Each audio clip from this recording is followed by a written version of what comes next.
Bonjour à tous, bienvenue sur un nouvel épisode du podcast La Clanche, le podcast qui ouvre la porte aux entreprises. Et aujourd'hui, toujours dans notre rubrique avec l'IUMM de Lorraine, concernant notre Zoom sur la métallurgie et les métiers dans les secteurs de l'industrie, j'ai le plaisir d'être en compagnie de Nora Zouaoui et Marion Lacreuse. Bonjour mesdames. Bonjour. Bonjour.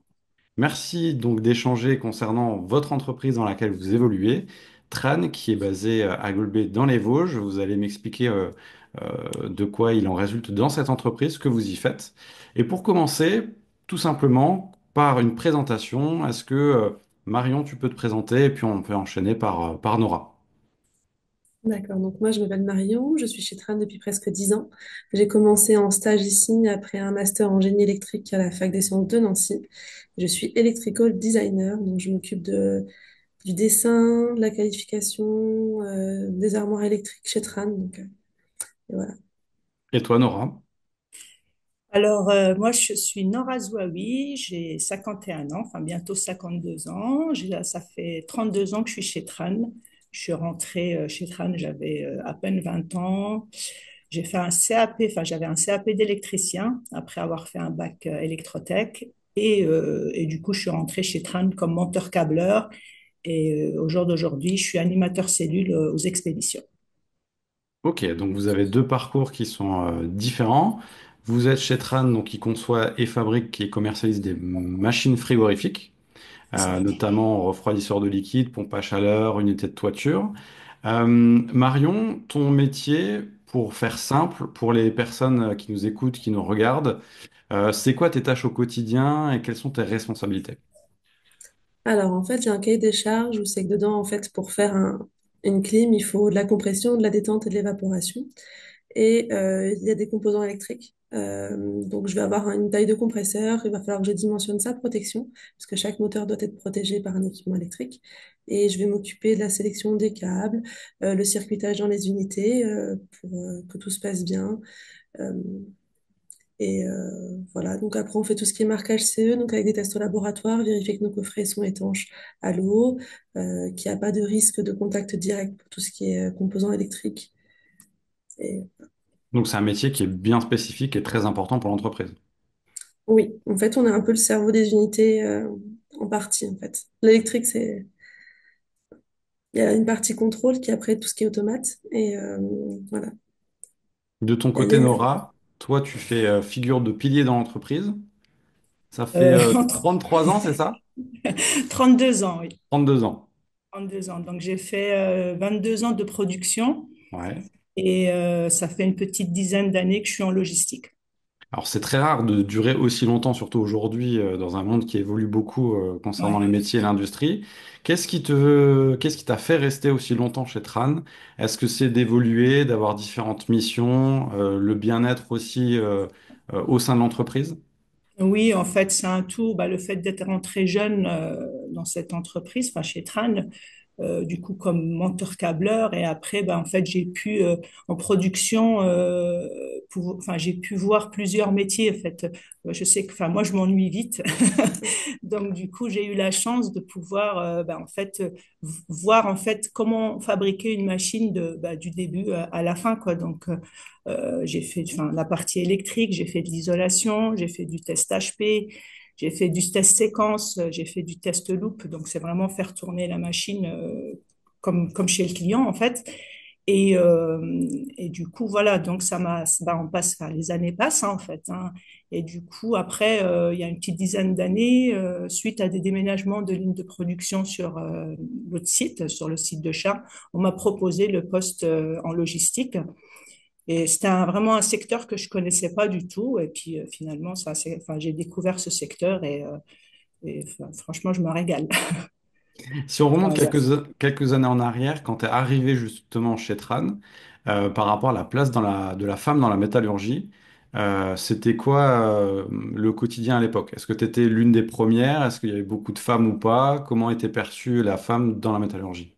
Alors en fait, tout au départ, on n'était pas nombreuses, hein. Enfin, après, enfin, moi, je me suis pas trop posé la question. J'ai eu une enfance où j'étais un petit peu garçon manqué. Donc, mes parents avaient un commerce et du coup, j'étais beaucoup derrière mon père. Du coup, je me suis pas posé de questions, quoi. Ça n'a pas, enfin, j'ai pas eu de ressenti vraiment. Après, enfin voilà, il y a 32 ans, l'avantage c'est qu'on avait l'ancien collègue qui avait justement 30 ans d'ancienneté qui nous prenait un petit peu en charge. Et je peux pas dire que j'en ai beaucoup souffert plus jeune, quoi. Peut-être après, quand on évolue, mais pas quand je suis rentrée chez Tran. Et le fait d'avoir des postes à responsabilité, toutes les deux, Marion, est-ce que c'est quelque chose qui vous booste et qui vous motive au quotidien? Oui, c'est important parce que chaque jour, c'est un challenge différent avec des équipes différentes. On a la chance d'avoir une diversité de métiers au sein de l'entreprise où c'est qu'on rencontre énormément de secteurs différents parce qu'on a besoin de tout le monde, que ce soit en production, que ce soit à l'engineering, au laboratoire. En fait, on collabore vraiment avec toutes les équipes. C'est ce qui est assez riche en fait chez Tran, c'est que chaque jour ne se ressemble pas. Pour avoir justement été inspiré et attiré par ce secteur-là, est-ce que vous avez eu des modèles ou, que ça soit à la maison ou à l'école, qui vous ont poussé, qui vous ont donné cette envie d'aller dans ce secteur-là? Parce que c'est pas le premier secteur où les femmes se dirigent d'habitude. Alors moi, un modèle, non, je peux pas dire, mais je pense que l'orientation se fait aussi par rapport à un profil, quoi. Enfin, moi, je sais que je suis très manuelle. J'aime bien ton contact des gens, donc je pense aussi c'est selon euh, notre profil, quoi. Moi, j'ai pas eu de modèle en tout cas. Je sais pas toi, Marion, mais Moi non plus, en fait, on n'est pas du tout dans l'industrie dans ma famille, on est plutôt fonctionnaire. Mais voilà, j'aimais l'électricité. Et puis la fac, en fait, m'a conduit ici. C'était le stage d'ici que j'ai fait qui était vachement enrichissant. Et puis Tran, c'est un peu une grande famille. Donc quand on y met les pieds, on y reste pour un petit moment. c'est vrai, je te rejoins. Et quel est l'aperçu des gens qui vous côtoient? Est-ce qu'ils vous posent des questions sur ce que vous faites? Est-ce qu'ils sont surpris de votre secteur? Est-ce que pour eux, c'est quelque chose de très abstrait? Ou est-ce qu'ils comprennent vraiment, ce que vous faites? Alors moi, en logistique, ouais, depuis que je suis en logistique, oui, un peu plus. C'est vrai que quand j'étais en production, les gens comprennent moins en fait, hein. Mais après, voilà, pour les personnes, enfin mon entourage, on fabrique de la climatisation, donc voilà, ça reste de la clim. Par contre, oui, je pense que, l'entourage est admiratif quand on dit qu'on est, qu'on a un poste à responsabilité dans un endroit, dans la métallurgie. Oui, je pense que les personnes sont admiratives, quoi. Toi, Marion, de te compter? Pareil, en fait, on a eu la chance par contre d'avoir des portes ouvertes il y a très peu de temps. Ouais. Donc, ça nous a permis en fait à nos familles d'expliquer un peu ce qu'on faisait. Et ils étaient impressionnés par les structures qu'on a. Parce qu'en fait, je pense qu'il faut le voir pour le croire. On pense toujours que l'industrie, c'est quelque chose, c'est un peu comme une boîte noire pour beaucoup de personnes. Et ça permet vraiment de voir à quoi ressemble une ligne de production. Et c'était hyper enrichissant. Donc maintenant, ils arrivent un peu plus à mettre des images sur le métier que je fais. Mais voilà. Justement, je rebondis sur ce que vous avez dit toutes les deux. Le fait d'avoir des portes ouvertes, d'avoir des événements comme ça, est-ce que c'est quelque chose qui devrait être encore plus démocratisé, des visites aussi en école, de la communication, pour que cette mixité, elle soit plus développée et que les femmes soient attirées par ce secteur où, comme vous l'avez dit, vous avez plein de choses à faire et qui sont très enrichissantes et où vous vous plaisez. Ah, Complètement. oui, carrément, Mm. carrément. En fait, faut le faire plus souvent et justement attirer cette nouvelle génération qui forcément, n'ont pas Mm. du tout ce visu, quoi. Si on veut les impliquer, il faut justement faire des choses comme ça et leur montrer ce qu'on fait. Parce que souvent, quand on arrive à l'orientation quatrième, troisième, il y a une certaine pression. Enfin, on n'est pas, moi, je suis passée par là par rapport à mes enfants, hein. Et du coup, le jeune, il se retrouve en quatrième, troisième et on lui met une pression sur l'orientation. Souvent, ils choisissent des métiers où ils se font une image. Et je pense que s'ils voient vraiment le métier en lui-même, je pense que les choix seraient différents. Est-ce que les parents et les professeurs, du coup les instituteurs, ont une image qui peut être un peu faussée de l'industrie de la métallurgie ou une image un peu vieillissantes des industries qui sont sales, où le métier est très physique, alors qu'aujourd'hui, bah, il y a des métiers qui sont adaptés et surtout, vous vous y plaisez. Ah, mais oui, oui, oui, complètement, parce qu'en fait, on prend, enfin, j'aime pas parler de génération, mais bon, c'est le cas. Si on prend une ancienne génération, enfin, une personne qui a au jour d'aujourd'hui 70 ans, qui a travaillé dans une usine où il y avait pas, enfin, il y avait plein de choses qui n'étaient pas respectées, que ce soit au niveau ergonomie, il va forcément dire à son enfant ou à son, enfin, petit enfant, non, on va pas travailler en usine parce que voilà, parce que lui, il va avoir enfin, cette image de travail posté, pas de sécurité, pas d'ergonomie. Que là, le fait, enfin, justement, de faire des portes ouvertes, Mhm. de montrer ce qu'on fait aujourd'hui, voilà, ça peut changer l'image enfin, de l'industrie. Marion, toi, par rapport à cette nouvelle génération, comment on peut les attirer et leur montrer que bah, il y a des métiers déjà qui sont ouverts, où il y a de la demande, où il y a du recrutement, et c'est pas un secteur qui est bouché. Bah, c'est d'en parler dans les écoles, tout simplement. Comme tu Mm, disais, Nora, dès le collège, en fait, finalement, parce que on sait pas trop ce qu'on veut faire en fin de collège. mm. Finalement, les filles s'orientent plus vers les métiers féminins, donc clairement, hein, la coiffure, l'esthétique, etc. Alors qu'il y a plein de choses à faire, et il y a du vrai savoir-faire chez nous, et il faut vraiment le valoriser. Il y a aussi donc du coup des stéréotypes à casser, à briser. Le fait que ça soit un travail physique, que c'est plus forcément le cas aujourd'hui. Il y a Mm, l'intelligence artificielle, bien sûr. l'assistanat par rapport à la robotisation, des horaires qui sont compatibles, où vous avez développé ben, une vie personnelle et une vie de famille. C'est important de le mettre en avant aussi. Mm. Ah oui, mais complètement, complètement. Enfin, maintenant, on arrive, enfin, au jour d'aujourd'hui, moi, j'ai vu l'évolution en 32 ans d'entreprise. On prend beaucoup en compte, enfin, les entreprises prennent en compte plein de choses. Enfin, la vie de famille. Moi, à l'époque, enfin, je travaillais en posté, enfin, en 2-8, avec les enfants en bas âge. C'était très difficile. Au jour d'aujourd'hui, je sais que on a des collègues qui sont dans ma situation et même des hommes, hein, où ils arrivent à travailler en 2 journées pour justement leur faciliter, enfin, leur vie privée en fait. Hein. Mm. Euh, non, enfin, moi, je pense qu'il y a des choses qui ont été faites, quoi. Mm. Cette Parce que qualité de vie, Bien sûr. vous l'avez vous l'avez construit, vous l'avez chez Tran, comme vous l'avez dit. C'est quelque chose qui vous démarque comme entreprise? Sûrement. Ouais. Enfin, Après, moi, je pense après, qu'aujourd'hui, de toute façon, il doit vraiment y avoir un équilibre entre vie professionnelle et vie personnelle, parce que sinon, ça ne marche pas, en fait. On n'arrivera pas à avoir des employés épanouis s'il n'y a pas cet équilibre-là entre les deux. Oui, Et parce qu'on ça, je parle. pense que Tran l'a bien compris et fait vraiment le nécessaire pour que justement, on puisse s'adapter, parce que notre vie de parent, même si elle dure qu'un temps, il y a un moment dans lequel il faut qu'on soit énormément présent pour nos enfants, et ça, ils l'ont bien compris. On parle de plus en plus dans la société de charge mentale. C'est vrai qu'une entreprise qui s'adapte aussi et qui sait fidéliser ses collaborateurs, collaboratrices, c'est super important. Et le côté familial, du coup, est-ce que vous pouvez m'en dire plus par rapport à Tran? Pourquoi il y a ce côté famille? Comment on peut le percevoir? ben, enfin, alors après moi, c'est vrai qu'on passe en 32. Moi, je dis toujours, je suis un bébé crâne. Hein. Je suis arrivée, j'avais 19 ans et demi, donc j'ai passé plus de temps finalement avec mes collègues qu'avec ma famille. Et du coup, ben, j'ai beaucoup de collègues qui partent en retraite et qui ont fait toute leur carrière ici, 40 ans d'entreprise, 42 ans. Donc ça peut être que, voilà, qu'on peut, enfin, on peut que ressentir ce côté famille, quoi. C'est toi qui as vu évoluer Tran ou c'est Tran qui t'a vu évoluer? Je pense un peu les deux. Un peu les deux. Et toi, Marion, par rapport à ce côté famille, c'est toi qui l'avais abordé tout à l'heure. Pourquoi on s'y sent bien, justement, et épanoui pour se développer? Parce que les gens sont très bienveillants et qu'en fait, on arrive toujours à trouver quelqu'un qui pourra nous dépanner parce que voilà, on a tous pour objectif que tout se passe bien, que les machines sortent, que nos clients soient contents.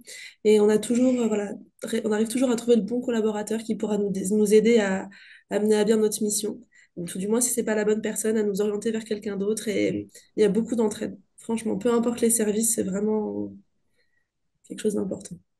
Pour les jeunes filles qui veulent se projeter potentiellement vers la métallurgie, est-ce qu'il y a un critère principal, une qualité indispensable dans la personnalité que vous avez peut-être vous, qui fait que ça match et que vous vous y sentiez bien? Est-ce qu'il faut avoir un caractère affirmé? Est-ce qu'il faut être Ouais. curieux? Est-ce qu'il faut être dans l'entraide? Est-ce que vous avez des points communs? Ouais. Curieux et rigoureux. Ouais. Et puis du caractère également. Par Ok. rapport à quoi, du coup? Ben, en fait, voilà, ça reste quand même, il y a une majorité d'hommes, hein, ça reste quand même, enfin, moi, du coup, en production, enfin, en atelier, quoi. Donc, une majorité d'hommes. Donc, il faut savoir se faire respecter, il faut savoir s'imposer, voilà, il faut quand même avoir ce côté, voilà. Il faut avoir un fort caractère. Donc, caractère. Et donc, Marion, toi, rigueur et curiosité, c'est ça? Mm. Ouais. Puis effectivement, un peu de caractère quand même, parce Mm. que Et la Et rigueur et la curiosité, c'est par rapport à quoi? Alors, quel aspect? ben, la curiosité, parce que voilà, on a la possibilité, comme tu disais, Nora, de pouvoir évoluer, de faire plein de métiers différents. Même si voilà, on a une formation dans un domaine, on a quand même la possibilité de pouvoir faire d'autres choses. Donc, il faut être curieux de ce qui se fait sur les autres postes, de ce qui se fait dans d'autres équipes pour pouvoir mener un bien, écouter les informations à droite à gauche, parce que le problème que j'ai aujourd'hui, peut-être que quelqu'un l'a eu il y a quelques semaines et pourra peut-être m'aider à réussir à le surmonter.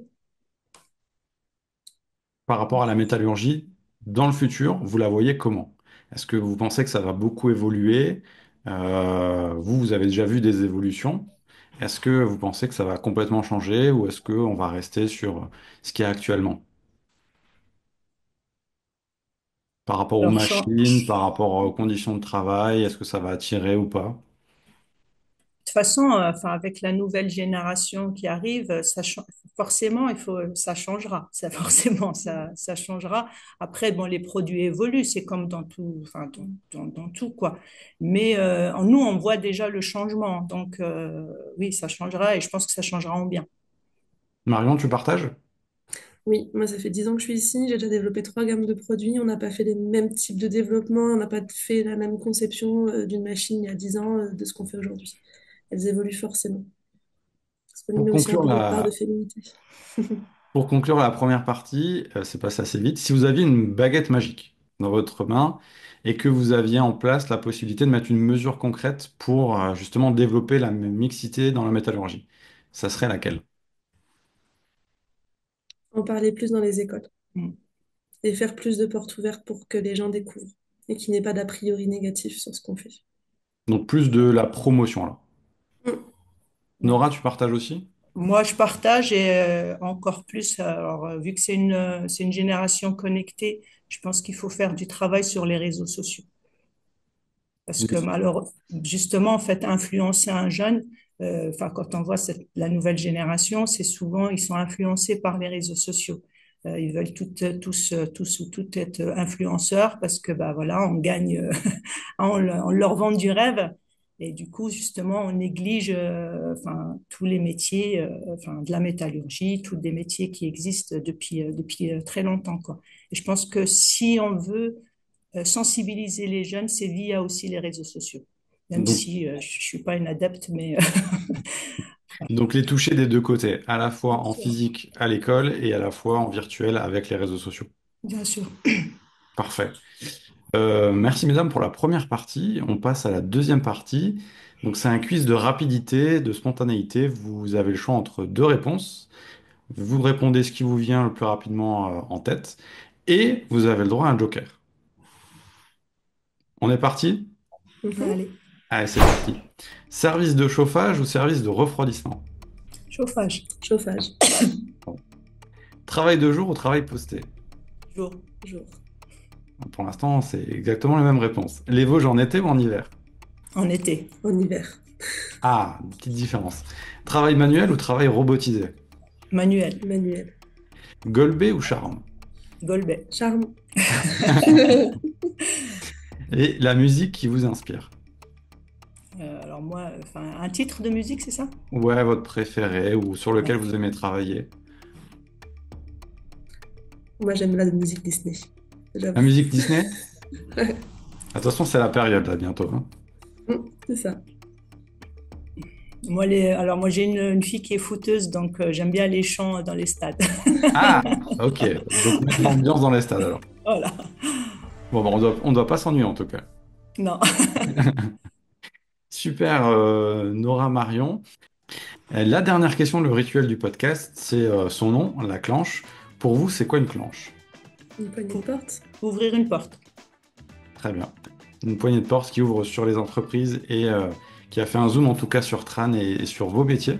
Donc je vous remercie Nora, Marion pour l'épisode. On remercie bien sûr Tran pour la mise en relation pour cet épisode qui nous a permis cet enregistrement et bien sûr l'IUMM de Lorraine qui est à l'origine de ce projet en faveur de la mixité dans la métallurgie. On se retrouve pour un prochain épisode en format audio et en format vidéo sur toutes les plateformes et on vous dit à très vite. Merci beaucoup mesdames Merci Merci. beaucoup. Au revoir. et à bientôt. Au À revoir. bientôt, bonne journée.